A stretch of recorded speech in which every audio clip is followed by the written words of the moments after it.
2018 সালে বিশ্ববিদ্যালয়ের দ্বিতীয় বর্ষে থাকাকালে বন্ধু ও সহপাঠীদের সঙ্গে নিয়ে বিজ্ঞানপ্রিয় প্রতিষ্ঠা করেন জাহাঙ্গীরনগর বিশ্ববিদ্যালয়ের শিক্ষার্থী শাওন মাহমুদ। লক্ষ্য ছিল সামাজিক কুসংস্কার দূর করার পাশাপাশি শিশু কিশোরদের বিজ্ঞান গবেষণার পথ সহজ করা। বিগত 6 বছরে এই প্ল্যাটফর্মের সঙ্গে যুক্ত হয় 15 লাখেরও বেশি তরুণ তরুণী। এবার দেশের সীমানা পেরিয়ে বিশ্ব দরবারেও সম্মানজনক স্থান পেল বাংলা ভাষার সর্ববৃহৎ বিজ্ঞানভিত্তিক নেটওয়ার্ক বিজ্ঞানপ্রিয়। তরুণদের গবেষণা প্ল্যাটফর্ম বিজ্ঞানপ্রিয় প্রতিষ্ঠার জন্য যুক্তরাজ্যের অন্যতম মর্যাদাপূর্ণ দি ডায়না অ্যাওয়ার্ড 2024 পেয়েছেন জাহাঙ্গীরনগর বিশ্ববিদ্যালয়ের শিক্ষার্থী শাওন মাহমুদ। বৃহস্পতিবার ব্রিটিশ রাজ পরিবার থেকে এবারের বিজয়ীদের নাম ঘোষণা করা হয়।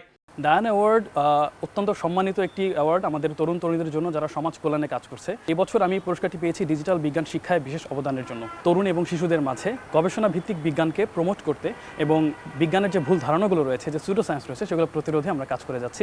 এই নেটওয়ার্কের মাধ্যমে খুব সহজেই দেশ বিদেশে কর্মরত বাঙালি গবেষকদের সঙ্গে গবেষণা কাজে যুক্ত হতে পারেন প্রান্তিক শিক্ষার্থীরা। যে হারে বিজ্ঞান এগিয়ে যাচ্ছে সে সম্পর্কে একটা সম্মুখ ধারণা যদি আমাদের না থাকে, তাহলে একসময় আমরা থই পাবো না। দেশ বিদেশে প্রচুর গবেষণা হচ্ছে বিজ্ঞান ভিত্তিক। এই গবেষণাগুলো সাধারণ মানুষের জন্য অত্যন্ত দুর্বোধ্য।